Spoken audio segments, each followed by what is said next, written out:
جو میرے دل کی بات ہے وہ یہ ہے کہ واللہ اگر کبھی اس زمانے کے اندر ہم موجود ہو یا میں محمد اشرف قادری موجود ہوتا تو میں تلوار اٹھا کے مولا علی رضی اللہ تعالیٰ عنہ کے ساتھ ہوتا اور مولا علی رضی اللہ تعالیٰ عنہ کی طرف سے حضرت امیر معاویہ کے لشکر کے ساتھ میں لڑتا بھی، کیونکہ یہ ہمارے عقیدے کا تقاضا ہے۔ ناصبیوں کا نظریہ کیا ہے کہ جی دونوں مجتہد تھے، ہاں جی اب ہمیں یہ فیصلہ کرنے کا حق نہیں پہنچتا کہ ہم کہیں کہ کس کا اجتہاد صحیح تھا اور کس کا اجتہاد غلط۔ بے قصور و بے خطا حضرت معاویہ، یہ نعرہ منہ میں ناصبیت ہے، اس سے ناصبیت کی بو آتی ہے۔ آج بھی آپ کسی سنی بریلوی دیوبندی اہل حدیث شیعہ سے پوچھ لیں کہ حضرت علی حق پہ تھے، ہاں جی حق پہ تھے، حق کا ساتھ دینا چاہیے، جی دینا چاہیے۔ پھر اس سے اگلا سوال کریں کہ حضرت علی کے زمانے میں اگر ہوتے تو آپ کس کی بیعت کرتے؟ کہتے جی حضرت علی کی کرتے۔ اور حضرت علی جب حکم دیتے کہ یہ میرے مخالفین کے خلاف تلوار اٹھاؤ تو تم کیا کہتے ہیں؟ میں نے تمہاری بات نہیں ماننی، تو بیعت ہی ٹوٹ جاتی، جاہلیت کی موت آپ مرتے، یہی ہونا تھا نا۔ تو انہوں نے کیا کہنا تھا؟ ہاں جی بالکل اٹھاتے۔ تو تلوار صرف خوارج پہ تو نہیں حضرت علی نے اٹھائی ہے، اہل شام پہ بھی اٹھائی ہے، اہل صفین پہ، اہل جمل کے اوپر۔ اس میں غلط بات کون سی ہو گئی ہے؟ نہیں آپ کیسے بھئی؟ ہم نے کہا ہم اس زمانے میں ہوتے تو اس زمانے میں تو ہم خود صحابی ہوتے، اور اس کے بعد آپ کو تو ہم یہ کہیں گے جب دو صحابہ آپس میں لڑ پڑے تو آپ تو نہیں بول سکتے۔ تو ایک صحابی انجینئر کو ایک 14ویں صدی کا مولوی کیسے پوچھ سکتا ہے؟ نیچرل بات ہے نا آپ کی ڈاکٹرن میں۔ اور مزے کی بات کہ سیم الفاظ امام ابو حنیفہ رحمۃ اللہ علیہ سے بھی ثابت ہیں کہ انہوں نے اپنے شاگردوں سے فرمایا، جانتے ہو اہل شام ہم سے کیوں بغض رکھتے ہیں؟ اس لیے کہ ہمارا یہ عقیدہ ہے کہ اگر ہم مولا علی کے زمانے میں ہوتے تو ان کے ساتھ مل کر حضرت معاویہ رضی اللہ تعالیٰ عنہ کے خلاف قتال کرتے۔ جی علی بھائی ایک بریلوی شاہ صاحب آپ پر بہت اعتراض، میرے پہ تم ایک کیا بے شمار کرتے ہیں، اس میں کیا؟ اگر ہم حضرت علی کے دور پر ہوتے تو ان کے مخالف پر یہ تو میں اس کا جواب دے چکا ہوں نا میرے بھائی، انہوں نے بھی یہی کرنا تھا، یعنی حضرت علی کے زمانے میں آپ نے نیوٹرل ہو جانا تھا۔ کہتے ہیں نا جی حضرت علی کے ہم نے ساتھی ہونا تھا، تو حضرت علی کے جب ساتھی ہونا تھا تو حضرت علی کی بات نہیں ماننی تھی، حضرت علی نے آپ کی ڈیوٹی لگانی تھی نا کہ منڈو انہاں نوں، تو پھر تسی کہنا سی میں تہاڈی گل نہیں مننی۔ بالکل سمپل بات ہے جو ہم نے کی ہے، اس میں کون سی غلط بات ہے؟ ویسے تو آپ کہتے ہیں میں حضور کے زمانے میں ہوتا تو کبھی قدموں سے لپٹتا، تو کبھی تیری وہ چھڑی ہوتا، تو تیری میں جوتی ہوتا، تو میں مدینے کی ذرے ہوتا اور فلانا ہوتا، اگے بھی ٹورو نا، کچھ کرنا کچھ بھی نہیں سی، خالی نعرے مارنے سمجھے۔ تو یہ بات بالکل ٹھیک ہی ہے، اس میں کوئی غلط بات نہیں ہے، سمپل فارمولہ۔ لیکن یہ بات چبھی اس لیے ان کو، وہ کہتے ہیں اس کا دماغ کدھر گیا ہے، یہ بات ان کو چبھی ہے، ادروائز تو کوئی مسئلہ نہیں ہے۔ آج بھی آپ کسی سنی بریلوی دیوبندی اہل حدیث شیعہ سے پوچھ لیں کہ حضرت علی حق پہ تھے، ہاں جی حق پہ تھے، حق کا ساتھ دینا چاہیے، جی دینا چاہیے۔ پھر اس سے اگلا سوال کریں کہ حضرت علی کے زمانے میں اگر ہوتے تو آپ کس کی بیعت کرتے؟ کہتے جی حضرت علی کی کرتے۔ اور حضرت علی جب حکم دیتے کہ یہ میرے مخالفین کے خلاف تلوار اٹھاؤ تو تم کیا کہتے ہیں؟ میں نے تمہاری بات نہیں ماننی، تو بیعت ہی ٹوٹ جاتی، جاہلیت کی موت آپ مرتے، یہی ہونا تھا نا۔ تو انہوں نے کیا کہنا تھا؟ ہاں جی بالکل اٹھاتے۔ تو تلوار صرف خوارج پہ تو نہیں حضرت علی نے اٹھائی ہے، اہل شام پہ بھی اٹھائی ہے، اہل صفین پہ، اہل جمل کے اوپر۔ اس میں غلط بات کون سی ہو گئی ہے؟ نہیں آپ کیسے بھئی؟ ہم نے کہا ہم اس زمانے میں ہوتے تو اس زمانے میں تو ہم خود صحابی ہوتے، اور اس کے بعد آپ کو تو ہم یہ کہیں گے جب دو صحابہ آپس میں لڑ پڑے تو آپ تو نہیں بول سکتے۔ تو ایک صحابی انجینئر کو ایک 14ویں صدی کا مولوی کیسے پوچھ سکتا ہے؟ نیچرل بات ہے نا آپ کی ڈاکٹرن میں۔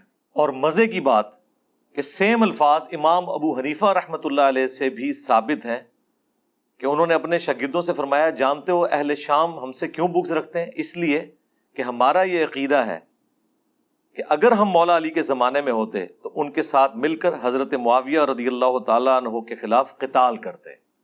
جی تو نبی اسلام نے جو کہا میرے اہل البیت کے ساتھ اس نے سلوک کرنا ہے، میں نے وہ پچھلے دنوں اس کے اوپر پوری ویڈیو ریکارڈ کرا دی ہے، تب یہ صاف کر دی ان کی۔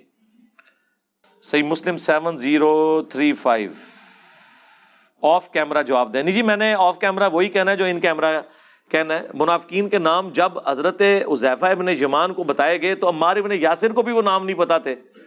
تو جو نام عمار ابن یاسر کو نہیں پتا وہ نام میں آپ کو کیسے بتا سکتا ہوں؟ تو رازدار رسول تھے نا حذیفہ ابن یمان، ان کو بتائے گئے. اور دوسرا یہ بھی یاد رکھیں، اگر کسی شخص کی موت دوبیلا پھوڑے سے ہوئی ہے، اس کا یہ مطلب نہیں کہ وہ منافق ہے. ہاں، ان منافقین کے بارے میں آیا کہ ان کی موت دوبیلا پھوڑے سے ہوگی، جو صحیح مسلم کی حدیث ہے. یہ نہیں ہے کہ جسے بھی دوبیلا پھوڑا نکلے وہ منافق ہے. اس کو یوں سمجھیں، نبی علیہ السلام نے بخاری مسلم میں خوارج کی نشانی بتائی کہ وہ سر منڈائیں گے. اب اس کا کیا مطلب ہے کہ جو سر منڈائے وہ خوارجی ہو جائے گا؟ نہیں، مولا علی بھی منڈواتے تھے. ابو داؤد میں حدیث ہے، مولا علی کہتے ہیں جب سے میں نے رسول اللہ سے سنا صلی اللہ علیہ وآلہ وسلم، سنن ابی داؤد کے اندر یہ حدیث موجود ہے کہ جس کا غسل میں کوئی بال بھی خشک رہ گیا تو اسے عذاب دیا جائے گا. تو میں نے اپنے سر کے ساتھ دشمنی کی اور سر کے بال منڈوا دیے. مولا علی کی محبت کی وجہ سے ہم خوارج سے نفرت رکھتے ہیں، لیکن جہاں تک سر منڈانے کا سوال ہے وہ مولا علی بھی منڈوا رہے ہیں اور خارجی بھی. لیکن یہ نشانی خوارج کی جو بیان کی، اس کا یہ مطلب قطعا نہیں ہے کہ جو بھی سر منڈائے گا اس کو خارجی کہہ دیا جائے گا. جسے بھی دوبیلا پھوڑا نکلے ضروری نہیں وہ منافق ہوگا. ٹھیک ہے.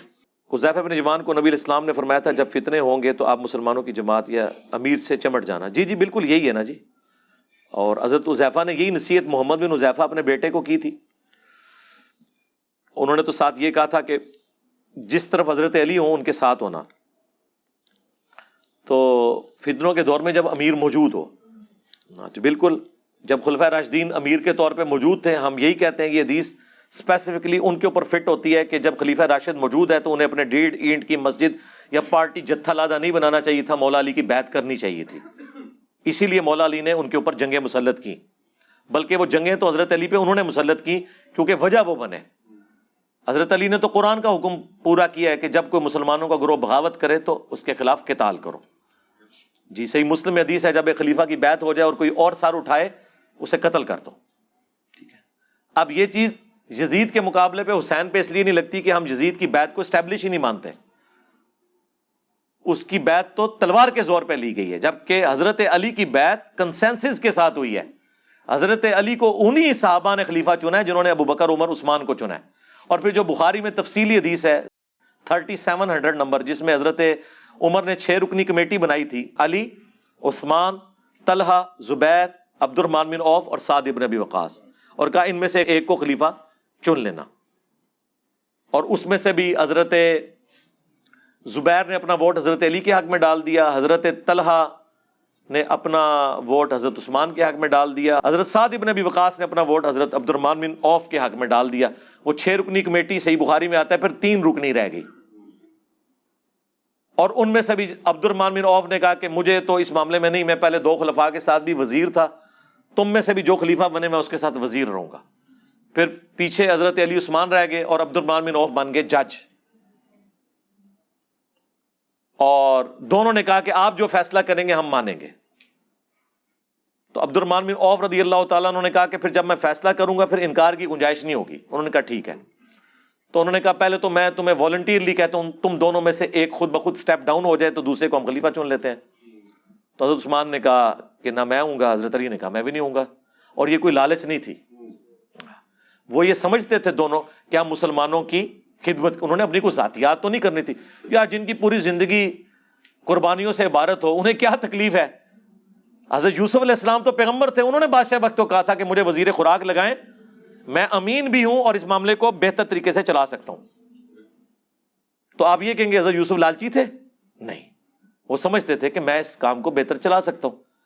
جس طرح ہم نے سمجھا کہ ہم دین کا کام صحیح طریقے سے کر سکتے ہیں، اس کے لیے کسی مسجد میں کسی فرقہ کو جوائن کرنے کی، کسی مدرسہ بنانے کی ضرورت نہیں ہے. یوٹیوب پر ڈالیں گے، رسول اللہ کی امت انشاءاللہ سنے گی اور رسول اللہ کے ساتھ اپنا رشتہ مضبوط کرے گی صلی اللہ علیہ وآلہ وسلم.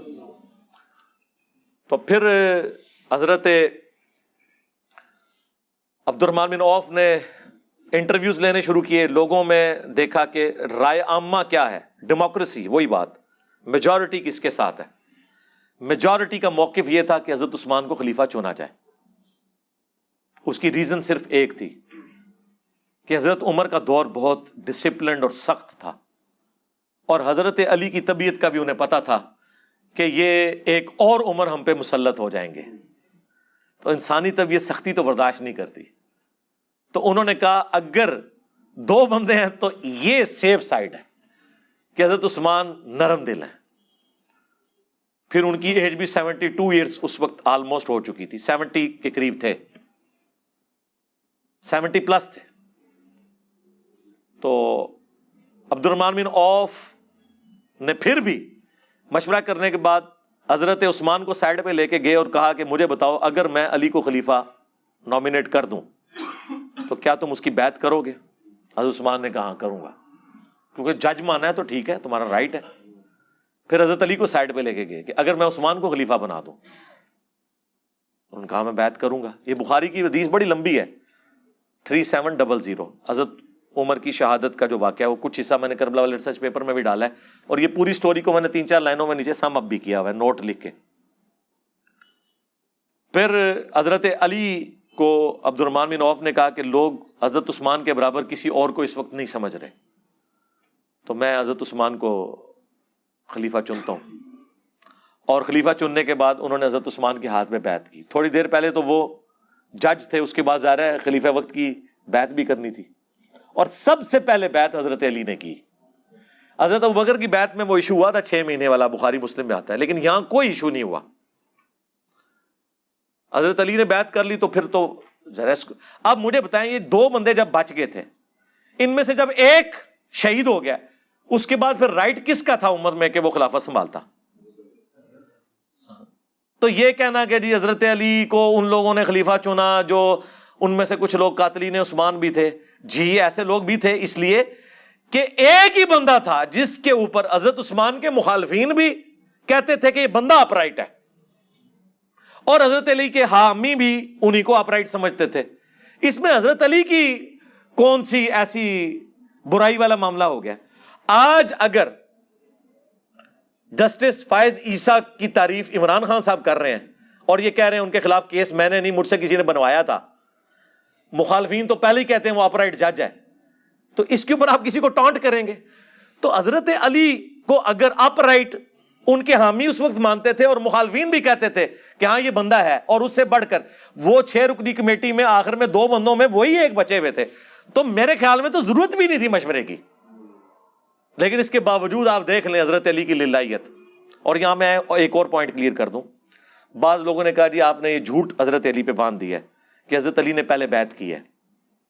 جھوٹ نہیں باندھا، وہ کہتے ہیں عبد الرحمن بن عوف نے پہلے کی ہے. اے جینا تھا دماغ، ہاں کلپ بنائے ہوئے مولویوں نے میرے خلاف، وہابیوں نے. یار مجھے بتائیں دنیا کے کس قانون میں جج پارٹی ہوتا ہے؟ جج پارٹی ہوتا ہے؟ عبد الرحمن بن عوف جج تھے. عبد الرحمن بن عوف کا حضرت عثمان کی بیعت کرنا پہلے بندے کی بیعت نہیں تھی، کیونکہ وہ تو فیصلہ سنانے والے تھے. پارٹی کون تھا؟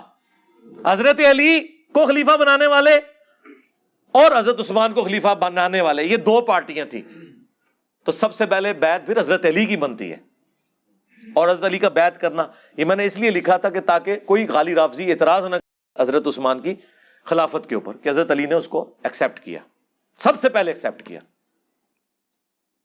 اب اس طرف آ جائے. اس کے باوجود کہ آپ سب سے زیادہ حقدار تھے حضرت عثمان کے بعد، اور حضرت عثمان کی بھی للہیت دیکھیں، صحیح بخاری میں آتا ہے جس سال انہوں نے آخری حج کیا ہے جس کے بعد وہ شہید ہوئے ہیں، حضرت عثمان کی نکسیر پھوٹ پڑی تھی، صحیح بخاری میں آتا ہے، اور طبیبوں نے آپ کو کہا کہ آپ بچیں گے نہیں.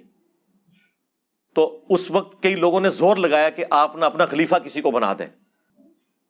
حضرت عثمان نے کہا نہیں، یہ کام میں نہیں کروں گا. اگر حضرت عثمان کے دماغ میں کوئی فطور ہوتا نعوذ باللہ تو اس وقت کسی کو اپنی جگہ خلیفہ نامینیٹ کر سکتے تھے، انہوں نے نہیں کیا. انہیں پتا تھا کہ یار یہ تو بات غلط ہے، یہ تو ملوکیت والا معاملہ ہے. تو حضرت عثمان کی شہادت کے بعد جب حضرت علی کی بیعت ہوئی ہے تو آپ دیکھیں حضرت علی کے لیے کوئی ووٹنگ کرانے کی ضرورت ہی نہیں تھی، وہ حضرت عمر کی کمیٹی میں سے ایک بندہ بچا ہوا تھا. مجھے بتائیں حضرت عمر اگر قبر سے نکل آئے حضرت عثمان کے زمانے میں اور انہیں بتایا جائے کہ آپ کے بعد یہ 6 رکنی کمیٹی 2 میں رہ گئی تھی، ان میں سے یہ تیسرا ہے، تو وہ کہیں گے چوتھا تو پھر یہی ہونا چاہیے، اور تو کوئی نہیں بچا، کیونکہ وہ 3 تو پہلے ہی دستبردار ہو چکے ہیں. لیکن پھر بھی حضرت علی مسجد نبوی میں آئے. حضرت علی جیسی بیعت کسی خلیفہ کی نہیں ہوئی ہے، بند کمروں میں نہیں ہوئی بیعت. چند لوگوں نے نہیں چنا.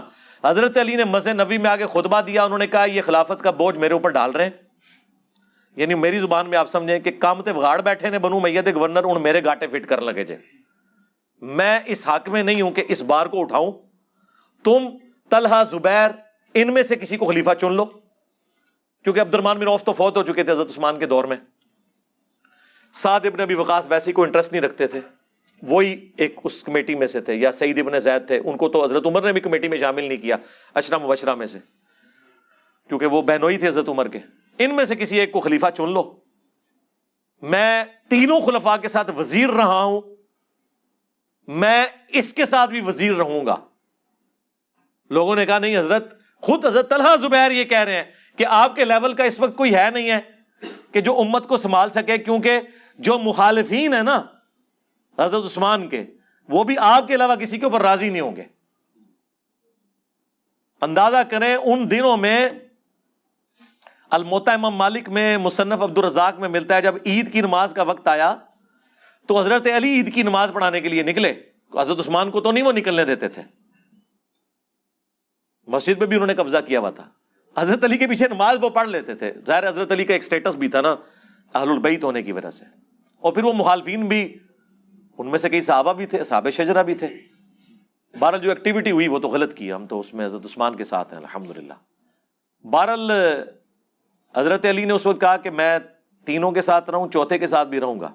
صاحب نے کہا نہیں حضرت آپ, لیکن ان کو پتہ نہیں تھا کہ کس بندے کو اپنے اوپر خلیفہ نامینیٹ کر رہے ہیں. Zero tolerance. یہ تو اسی طریقے سے کہ پاکستان کے سارے مدارس اور بورڈ انجینئر مدنی مرزا کے حوالے کر دیے جائیں, پھر میں ان کی ڈگریاں چیک کروں گا اور بتاؤں گا کہ کون ڈگری کا اہل ہے کون نہیں. جو قرآن و سنت کو مانتا ہی نہیں اس نے ڈگری لے کے کیا کرنا ہے. Zero tolerance. حضرت علی نے وہاں ایک جملہ بولا تھا جو تاریخ میں کوٹ کیا جاتا ہے. انہوں نے کہا تھا یا عدل ہوگا یا گوشہ نشینی ہوگی. اگر میں گوشہ نشین ہوں گا تو پھر تمہارے معاملات تم خود دیکھو, لیکن اگر مجھے خلیفہ چنو گے پھر میں عدل سے کام لوں گا, پھر میں گوشہ نشین نہیں ہوں گا. ہاں, پھر میں با اختیار وزیر اعظم ہوں گا, پھر میں کسی کے اشاروں پہ کچھ نہیں کروں گا. یہ وہ والی بات آج کی لینگویج میں آپ کو سمجھا رہا ہوں. خلیفہ کا مطلب پھر یہ ہے کہ پھر میرا ہر آرڈر مانا جائے گا. لوگوں نے کہا جی حضرت بالکل. تو پھر پہلا ایگزیکٹو آرڈر جو تھا نا وہ یہ تھا کہ حضرت عثمان کے سارے گورنر معزول, جن کی وجہ سے یہ رعایا خلیفہ راشد کے خلاف ہو گئی, جس میں خلیفہ راشد کا قصور نہیں تھا, ان گورنروں کا قصور تھا, اور ہو گئے سارے معزول سوائے معاویہ بن ابی سفیان کے. اسی لیے پھر حضرت علی نے جنگ صفین ان سے لڑی, ان کی جگہ سالم بن حنیف کو گورنر شام بنا کے بھیجا تھا. باقی سب کے سب معزول کیے, اور بدری صحابہ کو, سینئر صحاب کو انہوں نے خلیفہ لگایا. انصار کو, جن کے بارے میں بخاری مسلم میں حدیث ہے, انصار میرے بعد اور لوگوں کو تم پر ترجیح دی جائے گی, صبر کرنا یہاں تک کہ حوض کوثر پہ آ کے مجھے ملنا. ہاں, حضرت علی نے انصاری صحابہ کو فرنٹ پہ لے کے آئے. تو ظاہر ہے کہ مجھے بتائیں جو پوسٹوں میں بیٹھے ہوئے تھے ان کو کہاں حضرت علی اعظم ہو سکتے تھے. یا ایک پرائم منسٹر آ کے کوئی ایسی ایکٹیویٹی پرفارم کر دے کہ کسی 2 نمبر آدمی کو اس کی بڑی پوسٹ سے ہٹا دے تو اس وزیر اعظم کی اپنی کرسی جو ہے وہ خطرے میں پڑ جاتی ہے. کسی مافیا کے ساتھ مقابلہ کرنے کی کوشش کرے, اس کی اپنی کرسی سٹیک پہ لگ جاتی ہے.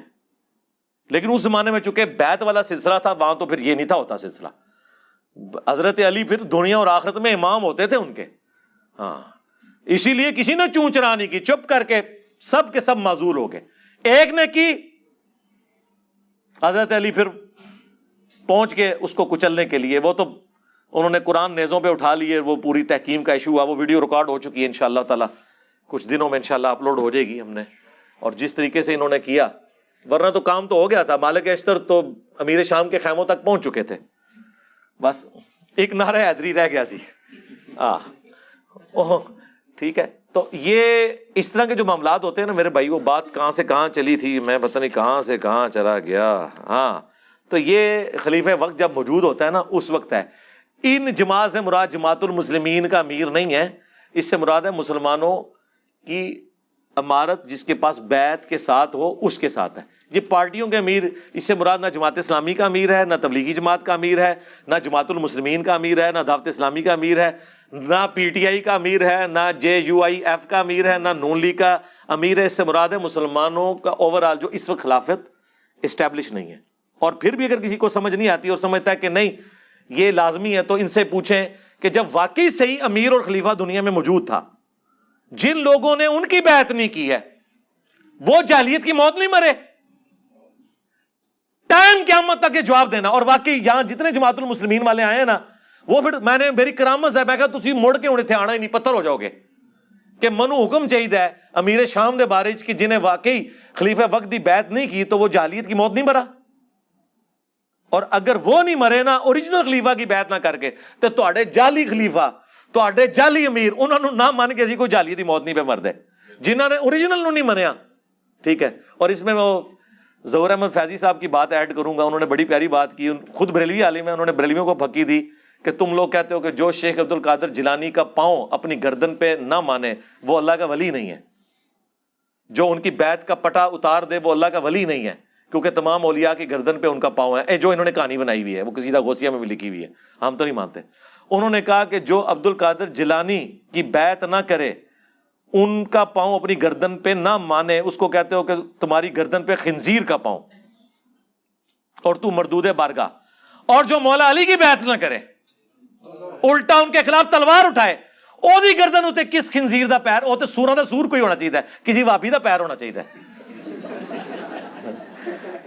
فیضی صاحب میں نے جواب ڈھونڈ لیا ہے، سور کا پیر ہوگا اس کی گردن پہ جو عبد القادر جیلانی کو پیر نہ مانے،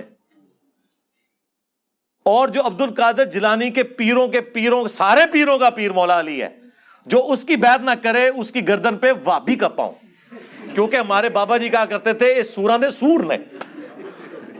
کہنا انہاں بڑے دے اخلاص منگو تو بڑے بڑے لوگ گداواں نو خیر پا ہی دیں گے۔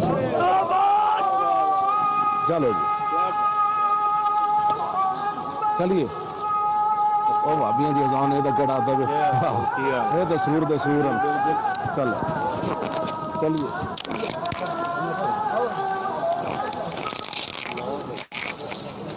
دیکھیں ہم الحمدللہ ٹائم ملنے پہ دیکھیں، جب مسئلہ کوئی قرآن میں حدیث میں موجود نہ ہو پھر بزرگوں کے اقوال سے ہی اخذ کرنا چاہیے نا۔ ہاں تو کوئی قرآن حدیث مجھے نہیں ملی تھی تو میں نے پھر خادم رضوی صاحب کے فرامین سے لیا کہ ہاں سور سے کوئی بڑی چیز چاہیے تھی، تو نہیں مانتے یار۔ ایک تسبیح میں پرویا ہوا جو ہے وہ ایک اتحاد بن چکا ہوا ہے۔